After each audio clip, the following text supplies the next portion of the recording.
Morning, everyone. So this is kind of a halfway update on my list that I took to the Cinco de Wingo and the USA event. 6 games in, 4 games in the American, 2 games in the team tournament. I just played last night. I got a 9, unfortunately. I'll have a battle report on that. Uh, it was close. I had definitely some opportunities.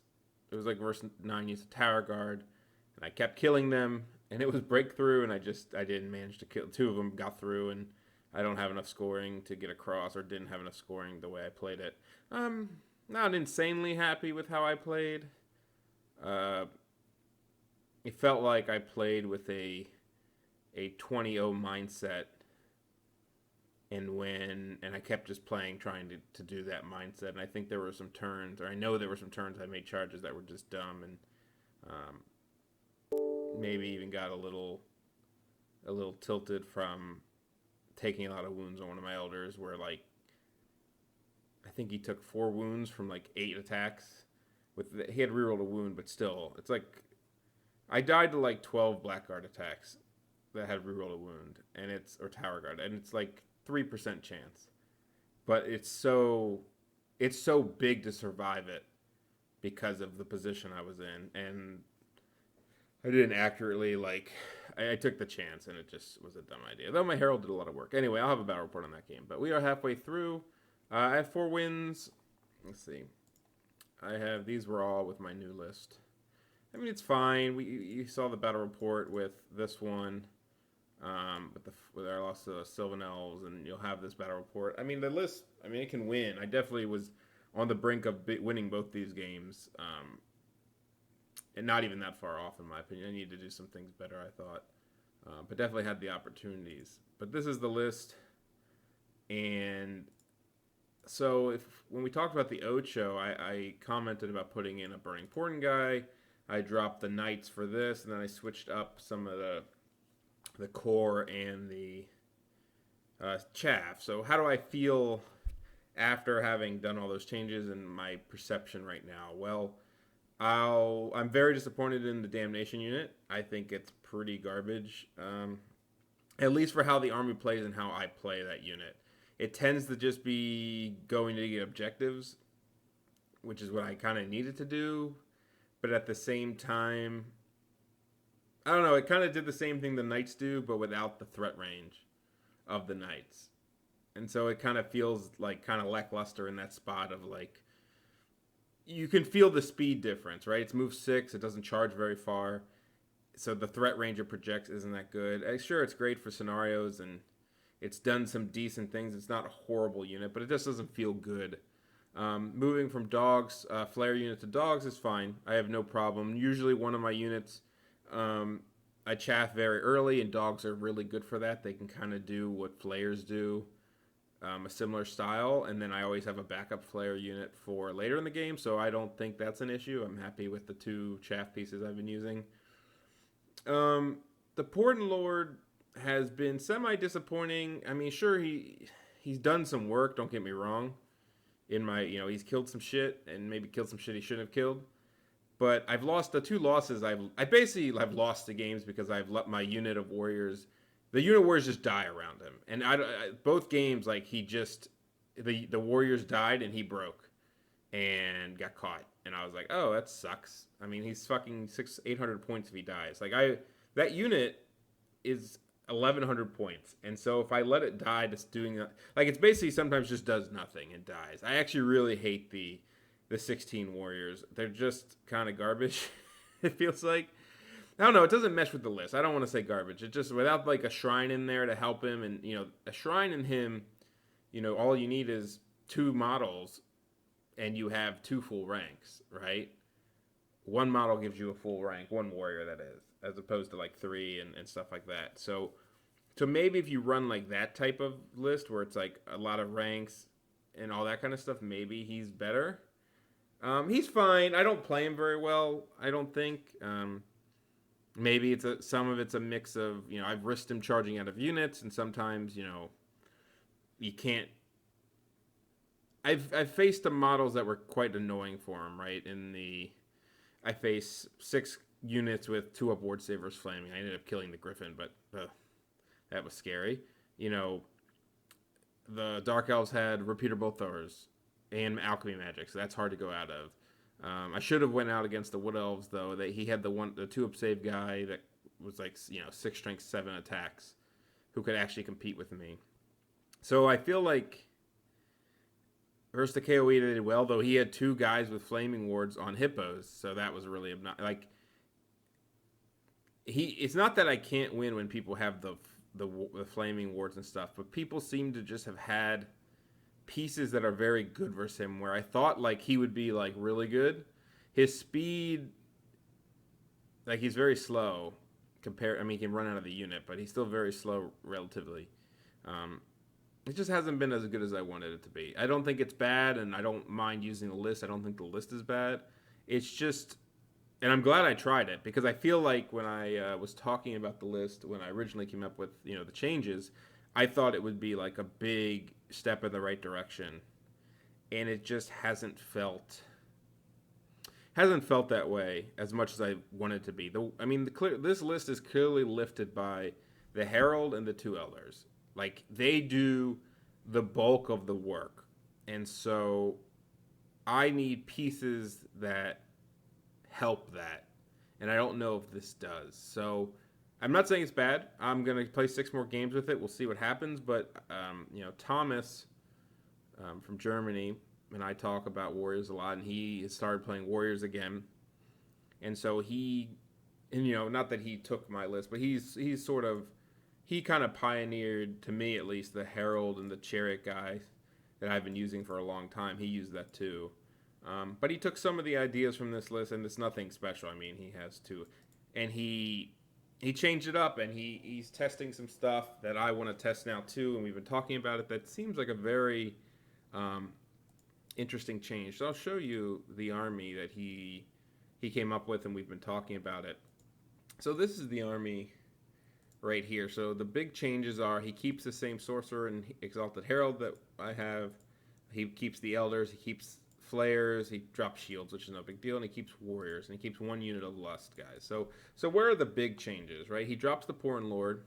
So he changes the core. He drops the big unit and splits it into 2 units of lust.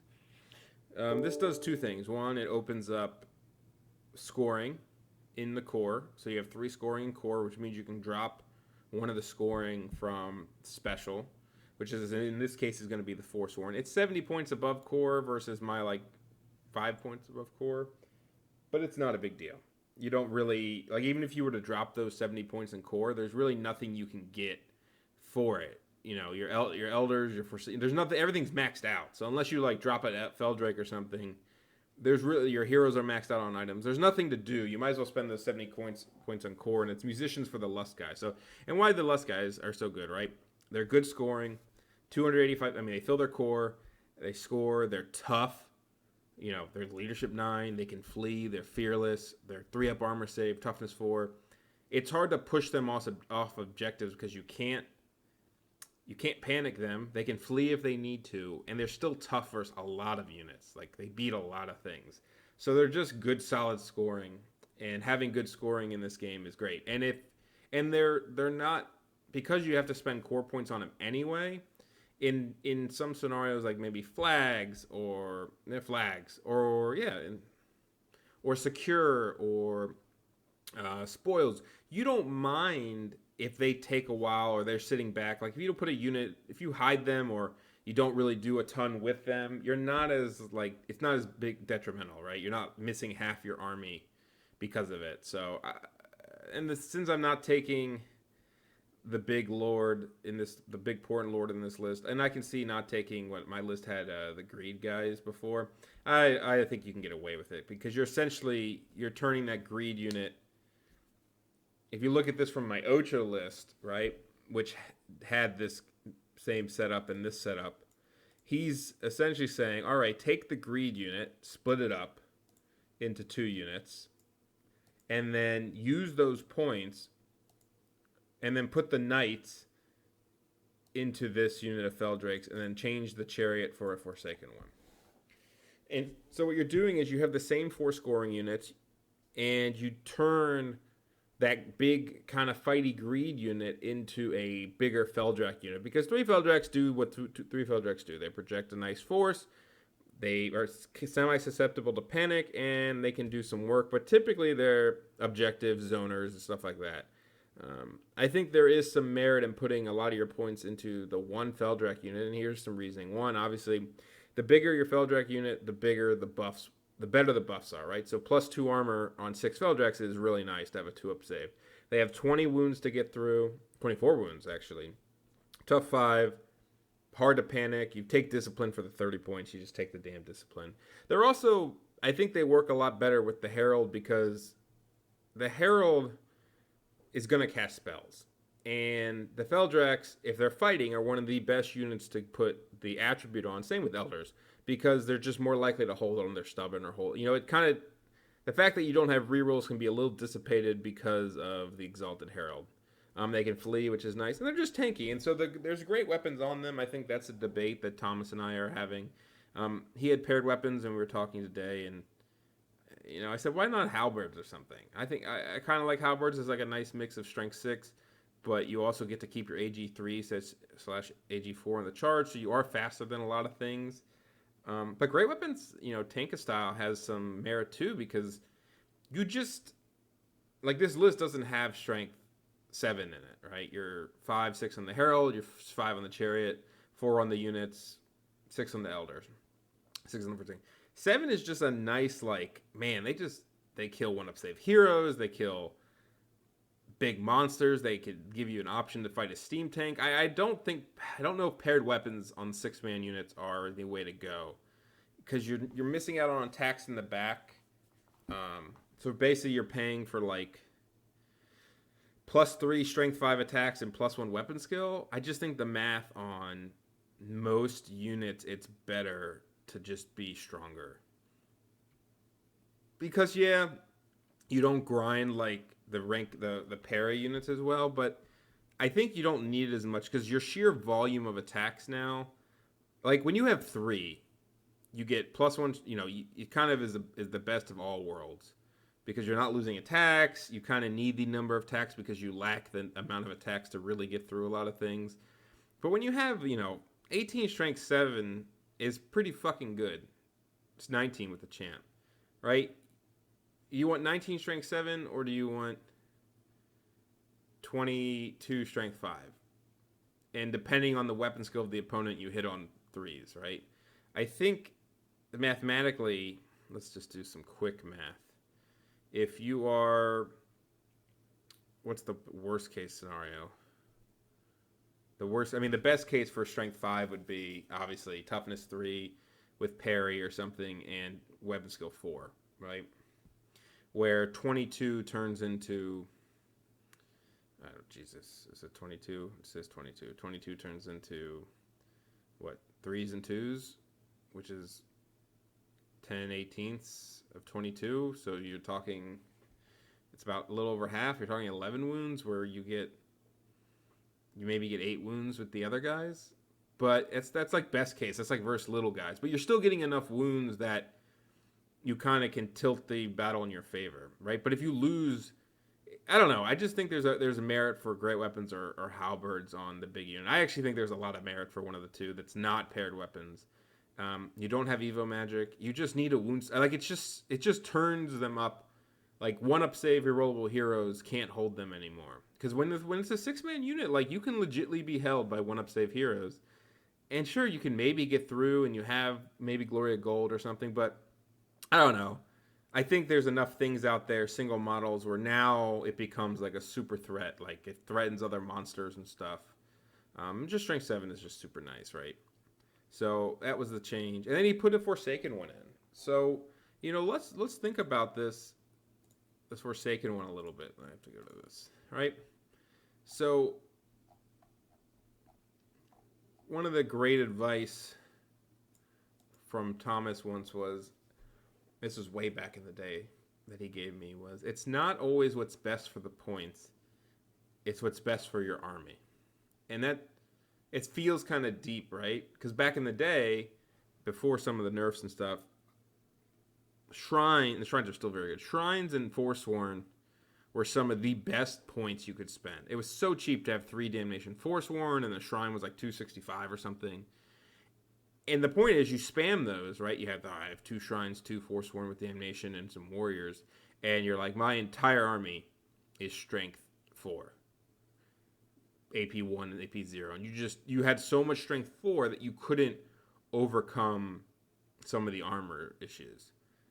And so, even though for 300 points, maybe one unit was better, point for point, it's not what the army needed. The army needed higher strength. So, I think if you compare, I think the idea of great weapons or halberds on the Feldrakes kind of blends in with where I felt the Porn Lord kind of fits in. Obviously, it's a totally different model, D3 wounds, all this stuff. I can't compare it directly, but at least it's kind of a can opener type unit. But I think the Forsaken one is super interesting, and I don't know if I've spoken about it before in video, but I've done some of the math before. So one of the big things people hate about it is that it doesn't stomp, which is a really interesting way to put it. Why people hate on it, but think of it this way, right? So you got to think of it in the context of the army. 380 points, not that bad.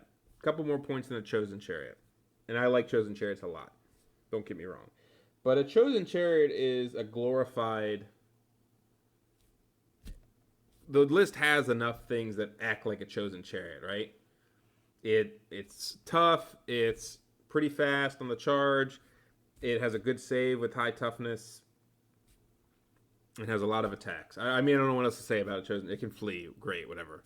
Right? But it's still the same shit. It's like an Elder next to a Chosen Chariot is whatever. One marches. They both attack. But for 35 more points, you get a Forsaken one.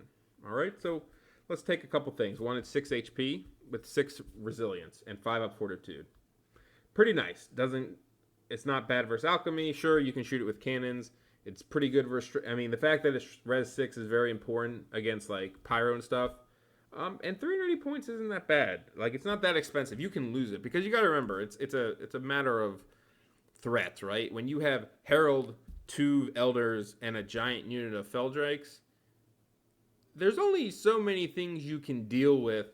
Even the Chariot guy, there's only so many like. Sometimes if they put all their cannons in your Forsaken one, you're like, I don't give a shit because my Elders are going to make it, right? How many of my games have you kind of heard me talk about where my Portent Lord's unit just doesn't do anything? And it's like, well, that's 1,100 points. So if I can beat people with the other 3,400 points in my list, what's this, right? It's something that people have to deal with. So that's something too. And it's a random mover, which is something unique to warriors in a sense that there's only 2 units that do it, but random movers in general in this game are very unique because they offer something that nothing else has, which is a 360 threat range. It's random, you can't depend on it, but think about it. If a random mover is sitting on the flank, it's very hard to go around it, right? You can't really go around it. Like if you stand right next to an Elder with fast cav, there's nothing I can do. I can turn and then you run away. With this guy, like there's a zone of like 10 inches around him that you're just like if you want to risk it, sure, go next to him. It's very hard for units to do like breakthrough versus him potentially on flanks, like because you can't like right. Think of it this way: 5 knights, for example. If you ever get next to my Elder, I almost never going to catch you for breakthrough purposes. Maybe I get behind you, blah blah blah. Who knows? But this guy is just, you cannot run next to him. So he zones you without ever having to look in the arc, keep you in arcs. He's unbreakable, something that's very, I don't think it's ever underrated, unbreakable, but it's super fucking obnoxious to be unbreakable. The fact that you have to kill him, and there's no like, oh, you rear charged him with your full bus of res and your strength 3 heroes, and you did 5 wounds, and you won by 13, and he's just like, I do not care that you did this. Because even Elders, right? Even Elders can get rear charged by units and they break. So this guy, it doesn't happen. Defense 2 sucks, but you just accept it. And I think the grind attacks in the meta of monsters, he's actually stronger than most monsters because first off, let's debunk the stomp shit, right? Because an elder hits 4 times on average versus most infantry units, and then gets D6 stomps. So you're saying 4 plus D6 strength 6. What did you just hear? This guy averages 3 plus D6 strength 6. He averages 1 hit less than the elder. He can't spike to 5, but he also can't. He's also unbreakable, but he also can, against anything that's weapon skill defense 6 or higher, he actually is equal to the elder. And then you take that math and you look at other monsters or cavalry or anything that can't be stomped, and all of a sudden, is it 6 strength 6 is usually what, 4 to 3 hits? This guy gets 6 hits on average, 6 to 7 hits on average. Thank God he's AP2 because he would wreck a lot of things. But put him versus monsters, right? Put him versus an elder. Elder hits him on 2s, luckily. 2s and 4s with a 5-up save. So they both have the same save and they both wound on the same thing. Hitting on 2s is 5 attacks for the elder. 5 hits for the elder, right? This guy averages 6 to 7 hits. So the same save and same to wound. So you're sitting at the Forsaken one on average should kill the elder first. Maybe because of agility they kill each other at the same time, because another great thing about the Forsaken one is if it has 1 wound left and they have to kill you by charging you, you get to attack. And so that unit you're attacking you is taking D6 plus 3 strength 6 before it dies, which is actually quite annoying for a lot of monsters because they can't depend on killing you, right? So 2d6 plus 3, 6, 13, strength 6. I mean, a giant, for example, right? A giant taking 13 strength 6 is 2/3 is 8 point something. Like, a giant that can't kill this guy, a giant might kill this guy in 2 rounds, but he'll kill it back as well. And that's probably one of the better monsters for it because there's so many attacks. I don't even think a giant hits on 3s, wounds on 4s with fortitude. Yeah, I don't know if that's actually that good. I don't think the giant can 2-shot him easily. But he beats a vermin demon. He holds an elder for a long time. He holds a herald for a long time. He's just, I don't know, he's just annoying. He's just an annoying monster, and auto hits are pretty nice. But it's kind of like this, what do you need versus what is the best for the points? Is he the best 380 points in the game? No. Is he the best 380 points in the book? Probably not. But he gives you something that none of the rest of the list can. A random mover who's unbreakable, who actually is very good in a monster-heavy meta because he zones 360, and then he gets to grind and auto-hit people, which has a lot of particular uses in the game. Sure, he might not move that fast sometimes. I mean, he's good at controlling the back line. He might just hold a flank. He might just be randomly annoying and scare people because of the potential. But for 380 points, he just fills a weird role. And you're not depending on him. Like, the core of the army isn't depending on him to carry all the load and do all the work. So that's kind of a cool model to test. I don't know if it's gonna work out, but I know Thomas is testing it, and I want to try one as well. I do, and like I said, I did like his change. I think the Feldrake change has a lot of potential as well, with the Herald, obviously. So now you're looking at, if you look at the army as a whole, it's kind of the same concept as before. You're shifting all your scoring into core, and your big scoring is your Feldrake. So you're kind of, because before the 3-man Feldrake unit kind of zoned a lot. So now you're saying, all right, my core is all my core can flee is kind of tough, and then I turn my big unit, so I kind of get this 4th big threat, right? Because if you kind of, the Greed Warriors and even the Portent Lord, it's too slow to be like a super threat. It doesn't really threaten with the Elders and the Herald. But now you're like, all right, I have a giant unit of one big unit, big footprint, but the rest of your army isn't that big of a footprint. And then I have 4 single models that can charge, and then I have a Forsaken one, which is a single model. And then it's like, I mean, what do you need? You have 4 scoring, 2 chaff, a bunch of, everything fights. Except for your 2 chaff. Everything fights decently. And the Warriors can hold their own. Sure, they're not going to beat the world. But as far as scoring goes, they're a lot better than a lot of 10-man units out there. They beat 5-man Knight packs. And they're cheap. Um, yeah, no, I really like the concept of this list. Like I said, it's not far off from some of the lists I've been using recently, so it's interesting how things develop and how I really thought the Porn Lord would be a big lift to my army. I thought, oh, 100%. And maybe it's just the matchups I've gotten. He's done fine, and I've played him not the best, but maybe if he's not being played how I like, if he's not, I'm not playing him the best, but also I don't like how I have to play him. Maybe that's a good reason to change it up, right? You can just not like something, right?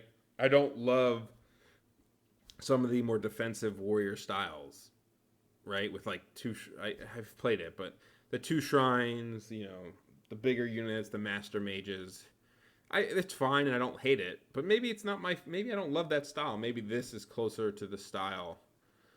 I mean, the Herald's been amazing, by the way. That guy just blows the fuck out of people. He does so much work every game, and he's kind of like, I think, an advanced Forsaken one in a sense of he does things the rest of the army doesn't do.